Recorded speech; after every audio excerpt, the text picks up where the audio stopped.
जय हिंद। आज हम लोग पढ़ने वाले हैं present continuous tense. Present continuous tense मतलब जो चल रहा है और प्रेजेंट में चल रहा है। नहीं समझ में आया है तो सुनिए, प्रेजेंट कॉन्टिन्यूअस टेंस क्या होता है उसका डेफिनेशन हमने लिखा है, जो आप बचपन से पढ़ते हुए आ रहे हैं, और हमारी तरफ से हमारे ओर से डेफिनेशन क्या होगा उसको भी ध्यान दीजिएगा।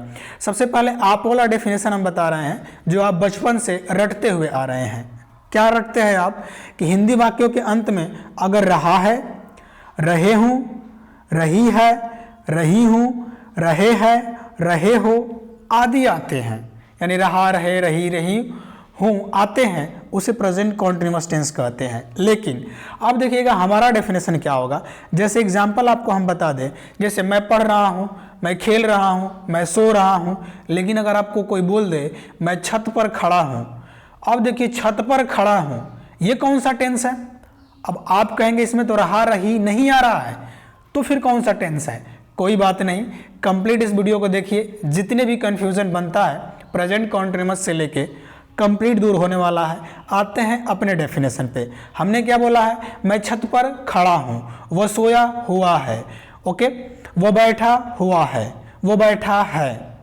इसमें क्या अंतर है इस वीडियो में कंप्लीट बात करेंगे। सबसे पहले डेफिनेशन पे आइए। कोई भी कार्य, देखिए हमारे तरफ से डेफिनेशन क्या होगा, कोई भी कार्य पता नहीं कब से चल रहा है और जब हम देख रहे हैं या महसूस कर रहे हैं तब भी चल रहा है। नहीं समझ में आया, सुनिएगा। वह छत पर खड़ा है, पता नहीं कब से खड़ा है। क्या आप बता सकते हैं कब से खड़ा है? तो आप बोले नहीं। लेकिन जब हम देखे तो वह खड़ा था, यानी वह छत पर खड़े होने की प्रक्रिया में है, जारी था प्रेजेंट में। तो जो कार्य प्रेजेंट में जारी था वही प्रेजेंट कॉन्टिन्यूअस टेंस है। बोलिए, समझ में आ रहा? तो वो छत पर खड़ा है, वो प्रेजेंट कॉन्टिन्यूअस टेंस में है, क्योंकि खड़े होने की प्रक्रिया जारी है और पता नहीं कब से जारी है। ठीक है, ओके।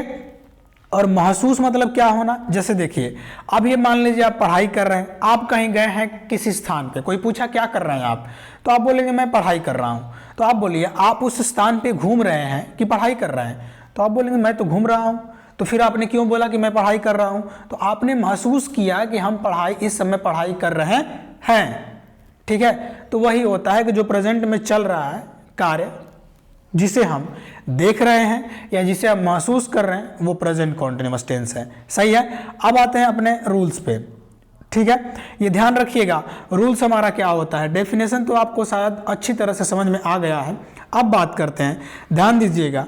अगर सब्जेक्ट के रूप में आई आ जाता है, क्योंकि सब्जेक्ट वर्ब ऑब्जेक्ट यही पैटर्न फॉलो किया जाता है, तो ध्यान रखिए अगर सब्जेक्ट में आई आ जाए तो वर्ब एम का प्रयोग होगा। ठीक है, अगर वी, दे, यू और प्लुरल नाउन, कोई भी प्लुरल नाउन आ जाए, जैसे बॉयज, गर्ल्स, टेबल्स, तो ये क्या होते हैं प्लुरल नाउन। इन सब के साथ आर का प्रयोग किया जाएगा। ठीक है, ठीक है। आगे बढ़ते हैं, देखिएगा। और इज का प्रयोग कहाँ किया जाएगा? इज जो है आएगा यहाँ पे, इज हेल्पिंग वर्ब के रूप में आएगा। इज का प्रयोग कहाँ किया जाएगा एक बार ध्यान से देख लीजिएगा, हम बार बार नहीं बताएंगे कि इज का प्रयोग यहाँ होगा, आर का प्रयोग यहाँ होगा। तो इज का प्रयोग कहाँ होगा? तो आप बोलेंगे जो भी सिंगुलर सब्जेक्ट आ जाए, जैसे ही, सी, इट, किसी का भी नाम, राम, श्याम, मोहन, सिंगुलर नाउन जो भी हो, जैसे बॉय सिंगुलर है, इन सब के साथ क्या आएगा? इज का प्रयोग किया जाएगा। आशा करते हैं कि आपको क्लियर हो गया होगा। चलिए बढ़ते हैं अपने रूल्स पे। जो सेंटेंसेस के टाइप बनते हैं, जो वाक्यों के प्रकार बनते हैं कि affirmative, negative, interrogative, double interrogative, negative, complete पढ़ने वाले हैं। एकदम आपको जड़ से क्लियर होने वाला है। मतलब कह सकते हैं कि आज तक ऐसे आपने टेंस नहीं पढ़ा होगा। अभी हमने डेफिनेशन को आपको क्लियर समझाया ना, उसी प्रकार सब क्लियर हो जाएगा। लेकिन यही है कि वीडियो को लास्ट तक देखें। और यार अगर आप चैनल पे नए हो तो प्लीज़ वीडियो को लाइक करें और चैनल को सब्सक्राइब कर लें, ताकि नेक्स्ट वीडियो आपको मिल सके। ठीक है, चलिए सबसे पहले बात करें एग्जाम्पल पे कि वह स्कूल जा रहा है। अब बताइए वह स्कूल जाने की प्रक्रिया में है ना, तो कार्य जारी है। तो कब जारी है? प्रेजेंट में। अगर प्रेजेंट में काम जारी है तो प्रेजेंट कॉन्टिन्यूअस है। तो ध्यान रखिएगा वह तो सिंगुलर है, वह सिंगुलर है, और सिंगुलर सब्जेक्ट के लिए ध्यान रखिएगा ये पॉजिटिव है। आप बोलेंगे पॉजिटिव मतलब क्या है? तो पॉजिटिव हाँ वाला वाक्य जिसमें नहीं नहीं आता है, मतलब जिसमें हाँ सकारात्मक वाक्य होता है, हाँ में बात किया जाता है कि वह स्कूल जा रहा है, हाँ जा रहा है।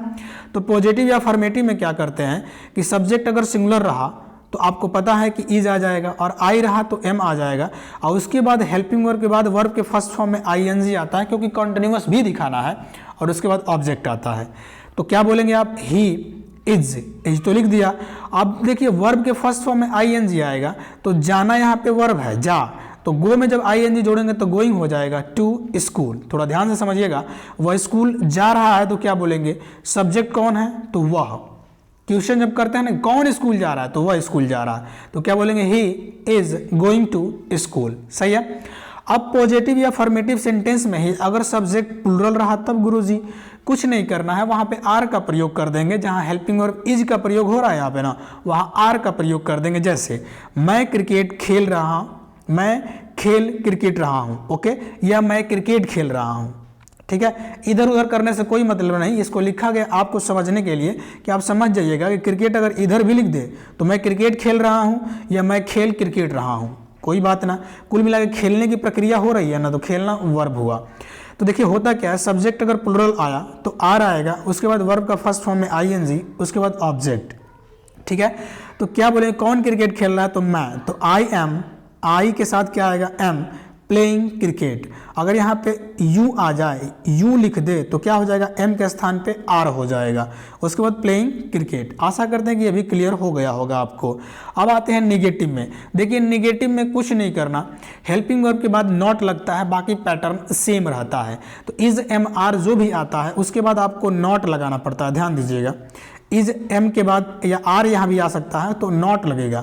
अगर देखिए निगेटिव में आते हैं, वह स्कूल नहीं जा रहा है, तो वह क्या है तो आप बोलेंगे सिंगुलर सब्जेक्ट। तो सिंगुलर सब्जेक्ट अगर रहे या आई रहे तो सिंगुलर सब्जेक्ट के साथ इज, उसके बाद नॉट, वर्ब के फर्स्ट फॉर्म में आईएनजी, ऑब्जेक्ट आता है। अगर आई रहे तो एम आ जाएगा, उसके बाद नॉट आएगा, वर्ब के फर्स्ट फॉर्म में आईएनजी, ऑब्जेक्ट आएगा। जैसे वह स्कूल नहीं जा रहा तो क्या बोलेंगे, he is not going to school.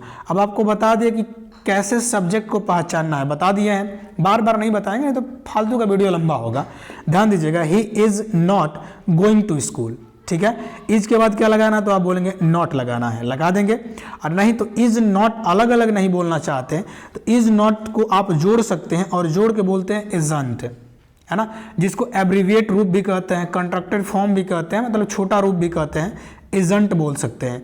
और आर और नॉट को बोल सकते हैं आंट, आर्ट। ठीक है ना, उसके बाद एम नॉट को बोल सकते हैं, एम नॉट ही होता है एम नॉट का, नहीं तो एंट कहीं लिखेगा, एम नॉट को एम नॉट लिख सकते हैं, नहीं तो एंट लिखेगा कहीं। ठीक है, अब देखिए तुम नहीं खेल रहे हो, अगर सब्जेक्ट प्लूरल रहा तो सब्जेक्ट अगर प्लूरल रहा तो आर आएगा, उसके बाद नॉट, वर्ब के फर्स्ट फॉर्म में आईएनजी, ऑब्जेक्ट। तुम नहीं खेल रहे हो तो you are not playing, you are not playing. अगला एग्जांपल है आपका इंट्रोगेटिव का। इंट्रोगेटिव में कुछ नहीं करना होता, कोई भी इंट्रोगेटिव हो टेंस में हेल्पिंग वर्ब को आगे लाना पड़ता है। तो हेल्पिंग वर्ब क्या है इसमें बोलिए, प्रेजेंट कंटिन्यूअस में, तो आप बोलेंगे इज एम और आर।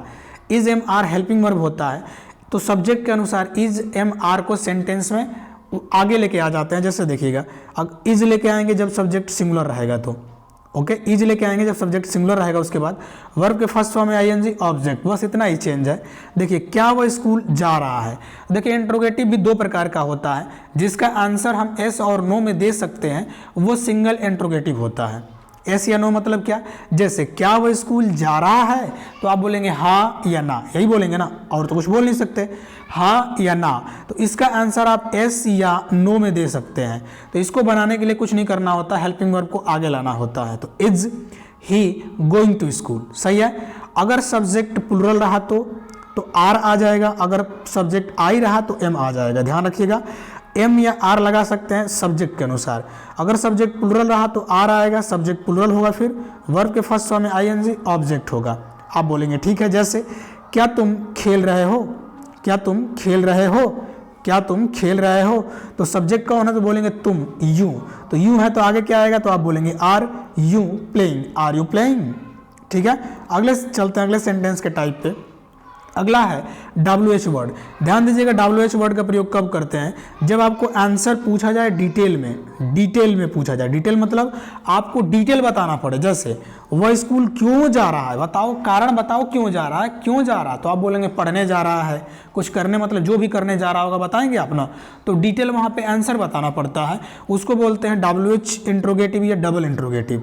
ठीक है, इसको बनाने के लिए बस सिंपल सा तरीका है। इसको बनाने के लिए क्या करना पड़ता है कि WH वर्ड को आगे लेके आ जाइए, बाकी जो पहले इंट्रोगेटिव बना था ना हमारा सिंगल इंट्रोगेटिव वैसे ही बनेगा। तो WH वर्ड आ जाएगा, इज सब्जेक्ट सिंगुलर रहेगा तो इज आएगा, आपको पता है। उसके बाद वर्ब के फर्स्ट फॉर्म में ING ऑब्जेक्ट, सही है। वह स्कूल क्यों जा रहा है, तो आप बोलेंगे क्यों जा रहा है, तो क्यों का मीनिंग तो पहले लिखना पड़ेगा क्योंकि यही WH वर्ड है, तो क्यों के मीनिंग लिखेंगे तो वाई हो जाएगा। इज क्यों आ रहा है, क्योंकि आगे ही सब्जेक्ट सिंगुलर है, is he going to school. To क्या है, तो टू प्रेपोजिशन है जो एंडिंग पॉइंट को बताता है, जो बता रहा है कि स्कूल तक जाता है, तो टू प्रेपोजिशन यहाँ काम कर रहा है। ठीक है, अब बात करिए अगर सब्जेक्ट प्लुरल रहा तो WH वर्ड लेके आ जाएंगे, वो तो आएगा ही आएगा। ओके, लेकिन M भी आ सकता है, R भी आ सकता है। M कब आएगा, जब I सब्जेक्ट हो, R कब आएगा, जब प्लुरल सब्जेक्ट हो, PL। ठीक है, तो सब्जेक्ट प्लुरल रहा तो R आएगा, देखिए आगे सब्जेक्ट प्लुरल होगा, और उसके बाद वर्ब के फर्स्ट फॉर्म में ING प्लस ऑब्जेक्ट आएगा। जैसे तुम कहाँ खेल रहे हो, तुम कहाँ खेल रहे हो। ओके, तो कहाँ के लिए क्या लिखेंगे, तो बोलेंगे आप वेयर, क्या बोलेंगे वेयर, तो वेयर लिखना पड़ेगा, लिख दिया वेयर। अब देखिए तुम सब्जेक्ट है तो यू तो आएगा, लेकिन उससे पहले हेल्पिंग वर्ब यू आर आएगा यू के लिए। Okay, where are you playing, where are you playing. अब अगला सेंटेंस का टाइप जो होता है हम लोग का लास्ट है, जो डबल इंट्रोगेटिव के साथ निगेटिव होता है। अब आप कहेंगे इसका मतलब क्या गुरुजी, देखिए डबल इंट्रोगेटिव WH वर्ड तो आएगा ही आएगा, लेकिन उसमें निगेटिव भी आ जाएगा। आप बोलेंगे मतलब नहीं समझा, देखिए वह स्कूल क्यों नहीं जा रहा है। अब देखिए यहाँ पे क्यों तो आया ही है, क्यों तो आ गया, लेकिन इसमें नहीं भी आ गया है। अब आप बोलेंगे नहीं भी आ गया, हाँ दोनों आ गया इसमें, तो इसी को तो वही तो हम बोल रहे हैं कि इसमें डबल इंट्रोगेटिव के साथ निगेटिव भी आ जाएगा। तो बनाने का सिंपल तरीका कुछ नहीं है, देखिए सिंपल तरीका होता है सब्जेक्ट के बाद नोट लगा दीजिए, बाकी सब सेम है। जो आगे हम WH वर्ड पढ़े हैं ना, जो डिटेल जो ये वाला पढ़े हैं, ध्यान दीजिएगा, जो ये फॉर्मेट था बस वही रहेगा। सब्जेक्ट के बाद आप नोट लगा सकते हैं, या इज को जोड़ के, इज और नॉट को जोड़ के इजंट कर सकते हैं, तो इज और नॉट के साथ भी नोट लग जाएगा, इज के साथ ही नोट लग जाएगा। ठीक है, तो बस अंतर यही है, ध्यान दीजिएगा। इसका फॉर्मेट क्या है, WH वर्ड आएगा आ जाएगा, WH वर्ड के बाद क्या होगा, देखिए WH वर्ड जब भी आएगा अपने साथ हेल्पिंग वर्ब लेके आएगा, तो WH word helping verb is, क्योंकि सब्जेक्ट सिंगुलर है, उसके बाद नॉट, वर्ब के फर्स्ट फॉर्म में ING ऑब्जेक्ट आएगा। वह स्कूल क्यों नहीं जा रहा है, तो क्यों का मीनिंग पहले लिखना पड़ेगा, तो क्या बोलेंगे वाई।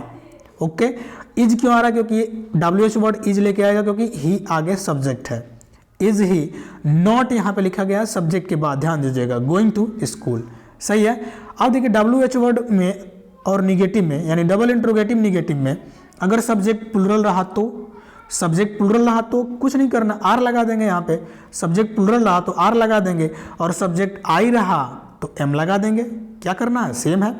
तो WH वर्ड एम या आर आ जाएगा, सब्जेक्ट प्लुरल रहा या आई रहा तो उसके बाद नॉट, वर्ब के फर्स्ट फॉर्म में ING ऑब्जेक्ट आएगा।